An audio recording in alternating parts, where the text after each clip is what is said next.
Hi, friends. Hey, friends. Welcome back to another episode of The Seed Pod, a podcast for kids and their grown-ups. The Seed Pod is a project from the Sycamore Seeds Learning Community teachers. I'm Miss Lauren. And I'm not Miss Lauren. And we'll be your hosts. Today is Friday, November 21st, and later we'll be hearing from another special guest about their cool job.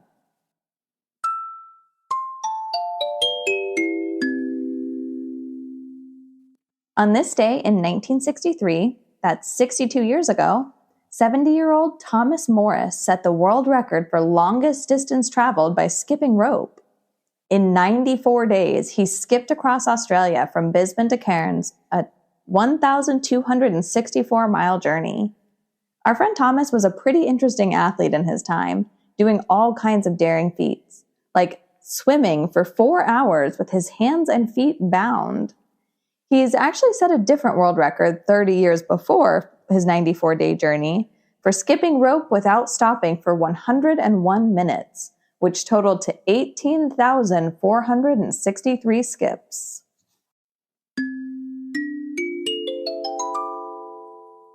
If today is your birthday, happy birthday. Even if it's not, we can send well wishes to a few famous friends who are born on this day. On November 21st, we wish a joyful trip around the sun to French writer and satirist Voltaire, Icelandic musician Björk, and former Dallas Cowboys quarterback Troy Aikman.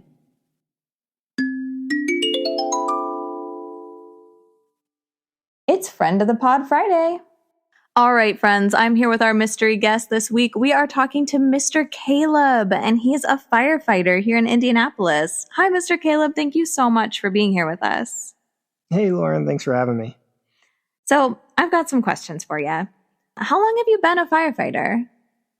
I've been a firefighter for 3 years now. Nice.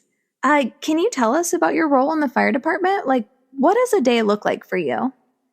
Each shift is different. I have different tasks depending on the shift.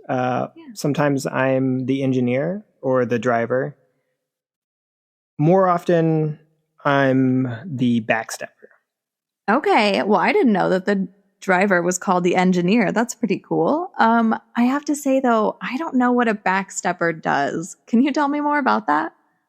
Yeah, the engineer. It's kind of like a train. Right. Yeah.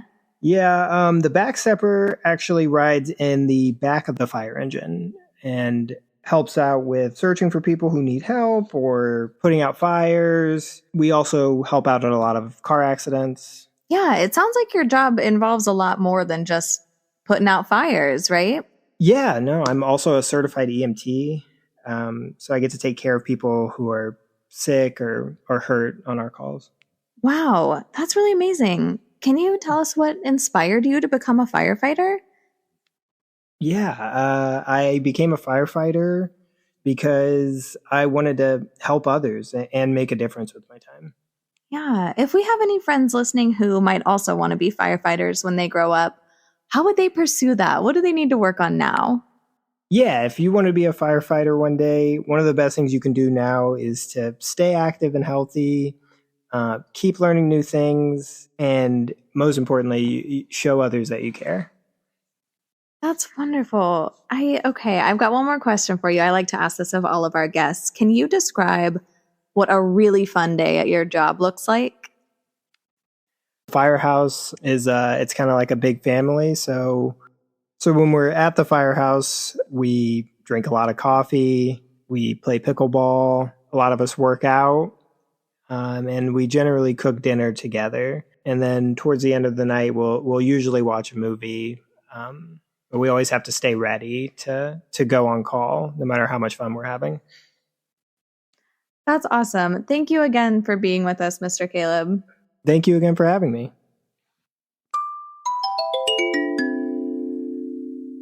Now it's time for Story Corner. We'll pick up where we left off yesterday in Through the Looking Glass.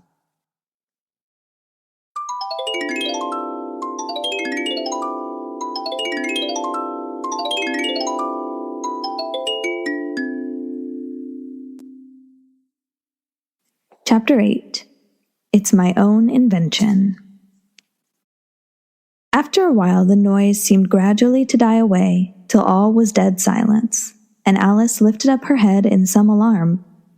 There was no one to be seen, and her first thought was that she must have been dreaming about the lion and the unicorn and those odd Anglo-Saxon messengers. However, there was the great dish still lying at her feet, on which she had tried to cut the plum cake. So I wasn't dreaming after all, she said to herself. Unless we're all part of the same dream. Only I do hope it's my dream and not the Red King's. I don't like belonging to another person's dream, she went on in a rather complaining tone. I've a great mind to go and wake him and see what happens. At this moment, her thoughts were interrupted by a loud shouting of, "Ahoy! Ahoy! Check!" And a knight, dressed in crimson armor, came galloping down upon her, brandishing a great club. Just as he reached her, the horse stopped suddenly. "You're my prisoner!" the knight cried as he tumbled off his horse. Startled as she was, Alice was more frightened for him than for herself at the moment, and watched him with some anxiety as he mounted again. As soon as he was comfortably in the saddle, he began once more, "You're my—" But here another voice broke in, "Ahoy! Ahoy! Check!" And Alice looked round in some surprise for the new enemy. This time it was a white knight. He drew up at Alice's side and tumbled off his horse, just as the Red Knight had done, and then he got on again, and the two knights sat and looked at each other for some time without speaking. Alice looked from one to the other in some bewilderment. "She's my prisoner, you know," the Red Knight said at last. "Yes, but then I came and rescued her," the White Knight replied. "Well, we must fight for her then," said the Red Knight as he took up his helmet, which hung from the saddle and was something the shape of a horse's head, and put it on. "You will observe the rules of battle, of course," the White Knight remarked, putting on his helmet too. "I always do," said the Red Knight, and they began banging away at each other with such fury that Alice got behind a tree to be out of the way of the blows. "I wonder now what the rules of battle are," she said to herself as she watched the fight, timidly peeping out from her hiding place. "Rule 1 seems to be that if one knight hits the other, he knocks him off his horse, and if he misses, he tumbles off himself. And another rule seems to be that they hold their clubs with their arms, as if they were Punch and Judy. What a noise they make when they tumble, just like a whole set of fire irons falling into the fender. And how quiet the horses are. They let them get on and off them just as if they were tables." Another rule of battle that Alice had not noticed seemed to be that they always fell on their heads, and the battle ended with their both falling off in this way, side by side. When they got up again, they shook hands, and then the Red Knight mounted and galloped off. "It was a glorious victory, wasn't it?" said the White Knight as he came up panting. "I don't know," Alice said doubtfully. "I don't want to be anybody's prisoner. I want to be a queen." "So you will when you've crossed the next brook," said the White Knight. "I'll see you safe to the end of the wood, and then I must go back, you know. That's the end of my move." "Thank you very much," said Alice. "May I help you off with your helmet?" It was evidently more than he could manage by himself. However, she managed to shake him out of it at last. "Now one can breathe more easily," said the knight, putting back his shaggy hair with both hands and turning his gentle face and large, mild eyes to Alice. She thought she had never seen such a strange-looking soldier in all her life.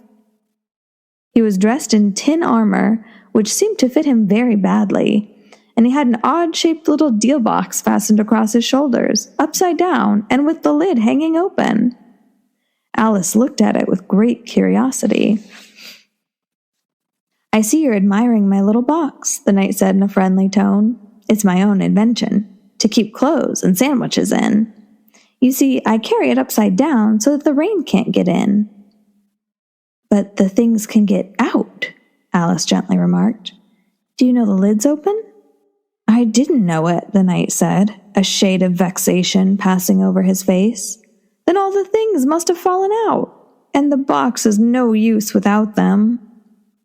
He unfastened it as he spoke, and was just going to throw it into the bushes when a sudden thought seemed to strike him, and he hung it carefully on a tree. "Can you guess why I did that?" he said to Alice. Alice shook her head. "In hopes some bees may make a nest in it. Then I should get the honey." "But you've got a beehive, or something like one, fastened to the saddle," said Alice. "Yes, it's a very good beehive," the knight said in a discontented tone. "One of the best kind, but not a single bee has come near it yet.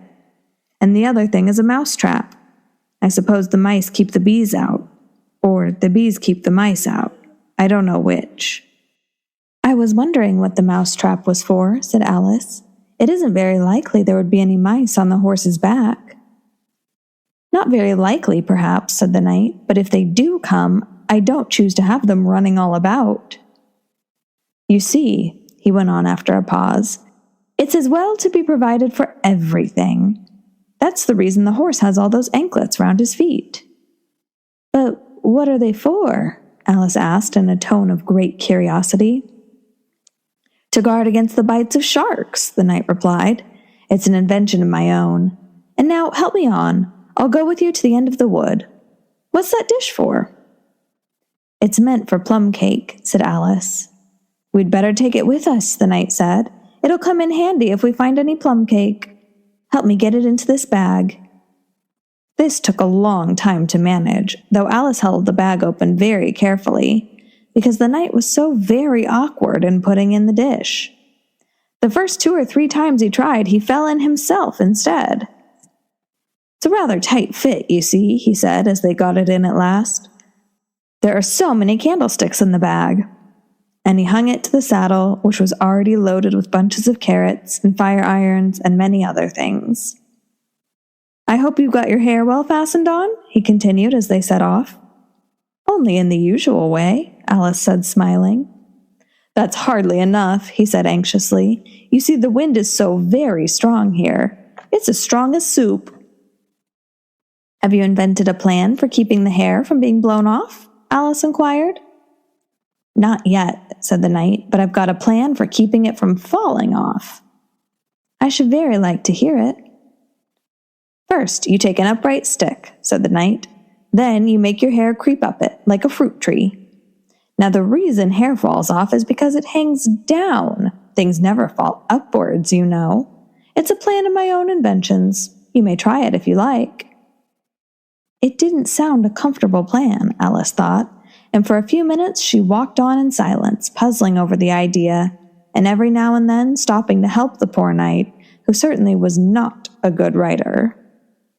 Whenever the horse stopped, which it did very often, he fell off in front, and whenever it went on again, which it generally did, rather suddenly, he fell off behind.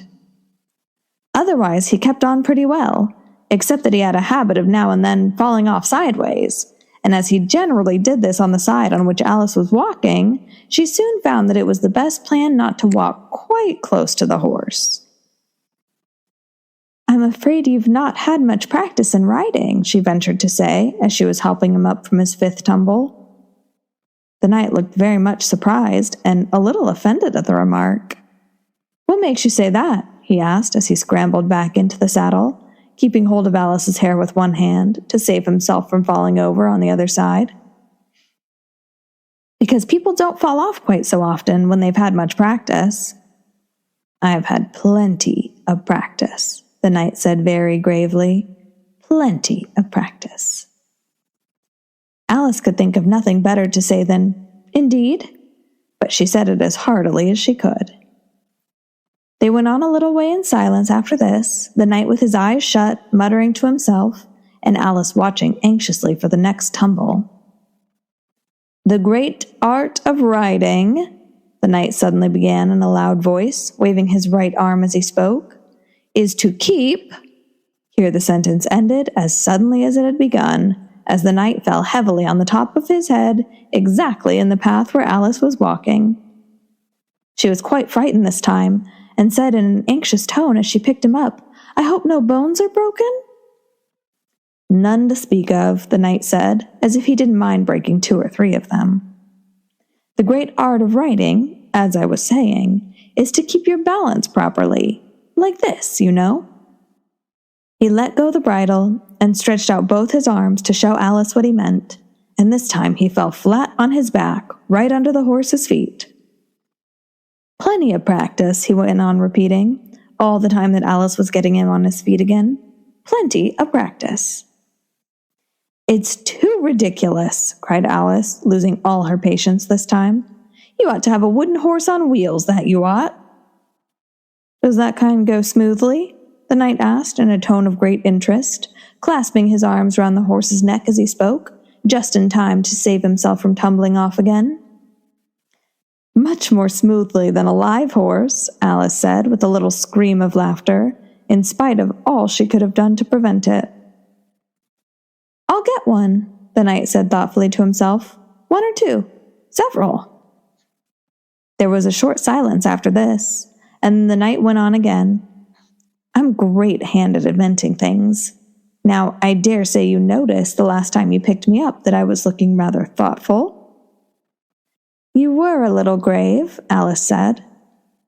"Well, just then I was inventing a new way of getting over a gate. Would you like to hear it?" "Very much indeed," Alice said politely. "I'll tell you how I came to think of it," said the knight. "You see, I said to myself, the only difficulty is with the feet. The head is high enough already. Now first, I put my head on top of the gate, then the head's high enough. Then I stand on my head, then the feet are high enough, you see? Then I'm over, you see?"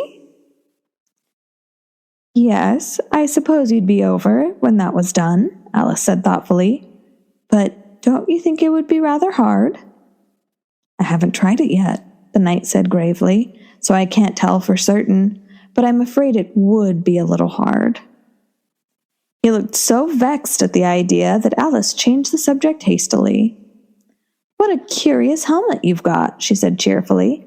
"Is that your invention too?" The knight looked down proudly at his helmet, which hung from the saddle. "Yes," he said, "but I've invented a better one than that, like a sugar loaf. When I used to wear it, if I fell off the horse, it always touched the ground directly.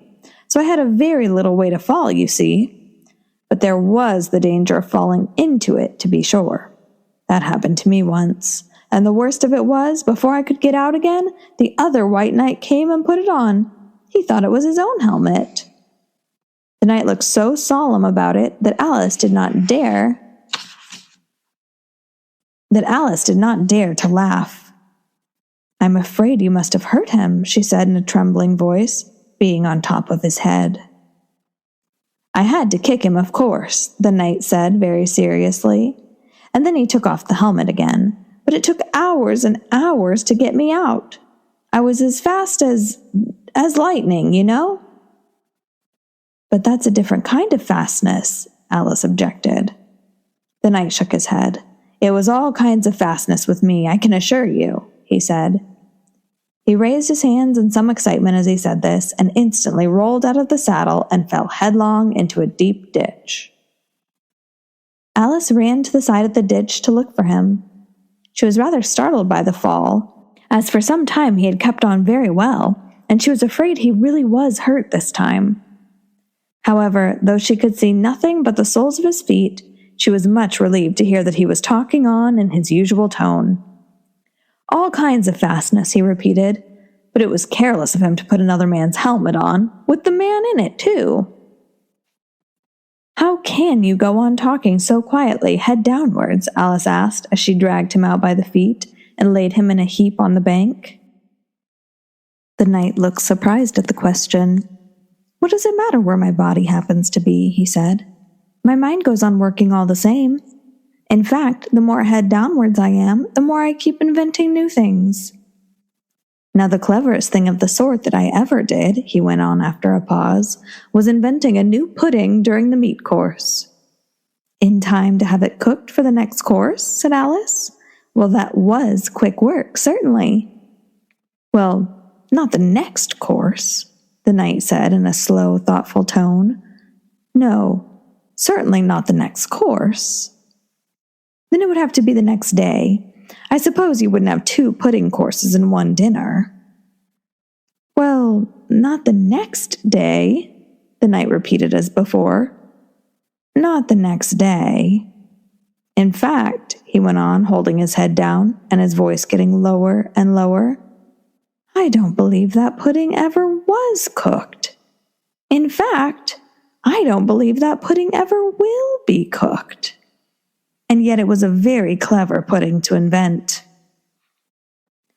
What did you mean it to be made of? Alice asked, hoping to cheer him up, for the poor knight seemed quite low-spirited about it. It began with blotting paper, the knight answered with a groan. That wouldn't be very nice, I'm afraid.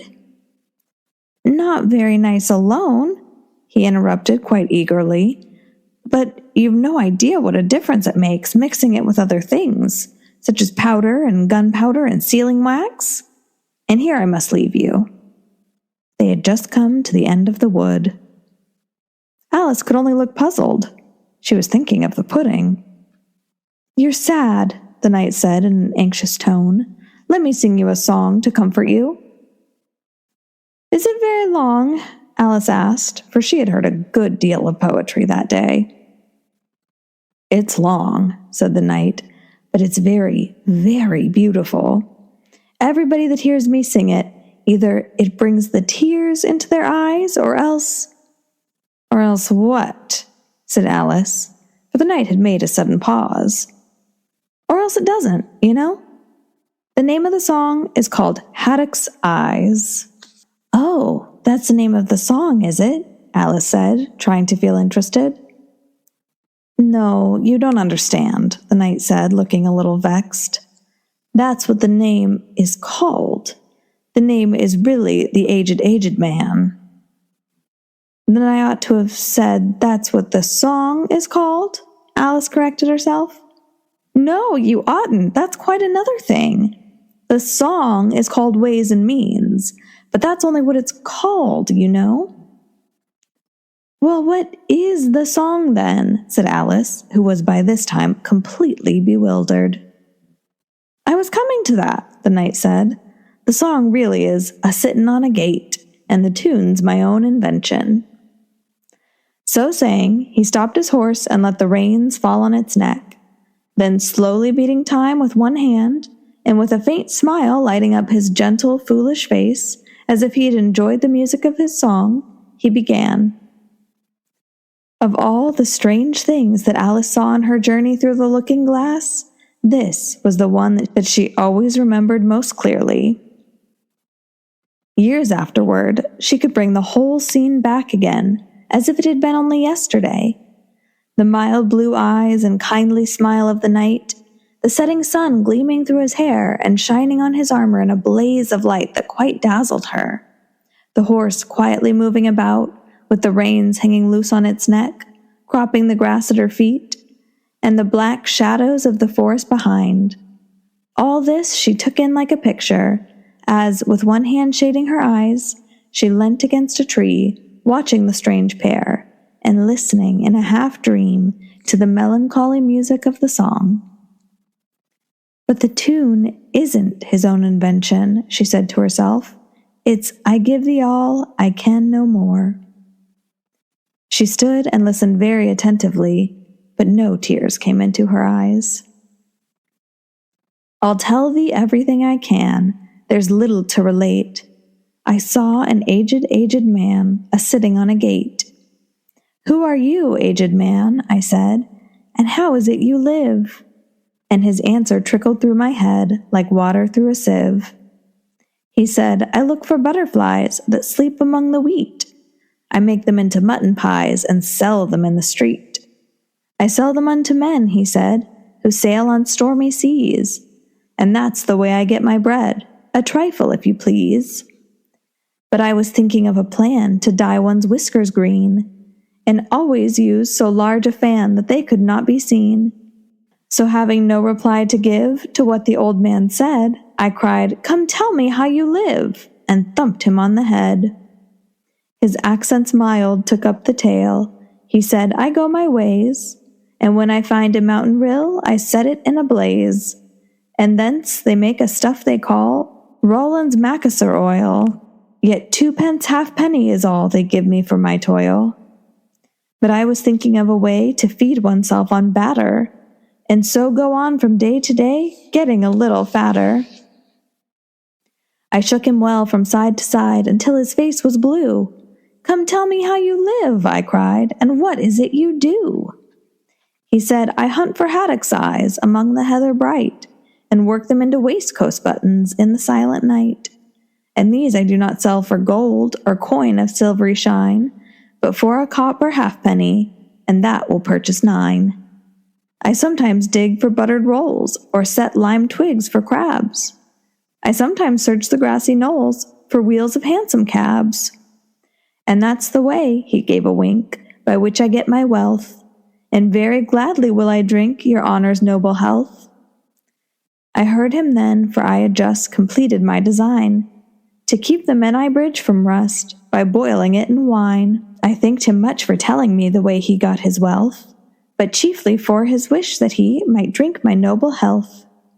And now if e'er by chance I put my fingers into glue, or madly squeeze a right-hand foot into a left-hand shoe, or if I drop upon my toe a very heavy weight, I weep, for it reminds me so of that old man I used to know, whose look was mild, whose speech was slow, whose hair was whiter than the snow, whose face was very like a crow, with eyes like cinders all aglow, who seemed distracted with his woe, who rocked his body to and fro, and muttered mumblingly and low, as if his mouth were full of dough, who snorted like a buffalo, that summer evening long ago, a-sittin' on a gate. As the knight sang the last words of the ballad, he gathered up the reins and turned his horse's head along the road by which they had come. "You've only a few yards to go," he said, "down the hill and over that little brook, and then you'll be a queen. But you'll stay and see me off first?" he added, as Alice turned with an eager look in the direction to which he pointed. "I shan't be long. You'll wait and wave your handkerchief when I get to that turn in the road. I think it'll encourage me, you see." "Of course I'll wait," said Alice, "and thank you so very much for coming so far, and for the song. I liked it very much." "I hope so," the knight said doubtfully, "but you didn't cry so much as I thought you would." So they shook hands, and then the knight rode slowly away into the forest. "It won't take long to see him off, I expect," Alice said to herself as she stood watching him. "There he goes, right on his head as usual. However, he gets on again pretty easily. That comes of having so many things hung round the horse." So then she went on talking to herself as she watched the horse walking leisurely along the road, and the knight tumbling off, first on one side and then on the other. After the 4th or 5th tumble, he reached the turn, and then she waved her handkerchief to him and waited till he was out of sight. "I hope it encouraged him," she said as she turned to run down the hill. "And now for the last brook, and to be a queen! How grand it sounds!" A very few steps brought her to the edge of the brook. "The 8th square at last!" she cried as she bounded across, and threw herself down to rest on a lawn as soft as moss, with little flower beds dotted about it here and there. "Oh, how glad I am to get here! And what is this on my head?" she exclaimed in a tone of dismay, as she put her hands up to something very heavy that fitted tight round her head. "But how can it have got there without my knowing it?" she said to herself, as she lifted it off and set it on her lap to make out what it could possibly be. It was a golden crown.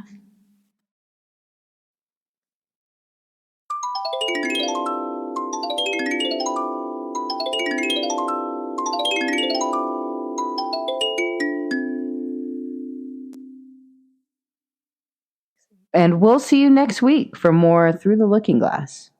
Here's a joke for the weekend. What do birthday cakes and baseball teams have in common? I don't know. They both need good batters. Thanks again for listening, friends. Just a heads up, next week we are going to be taking a short week to celebrate Thanksgiving. So we will have an episode on Monday and Tuesday, and then we'll be taking the rest of the week off. So we'll see you back here on Monday. So long. Bye.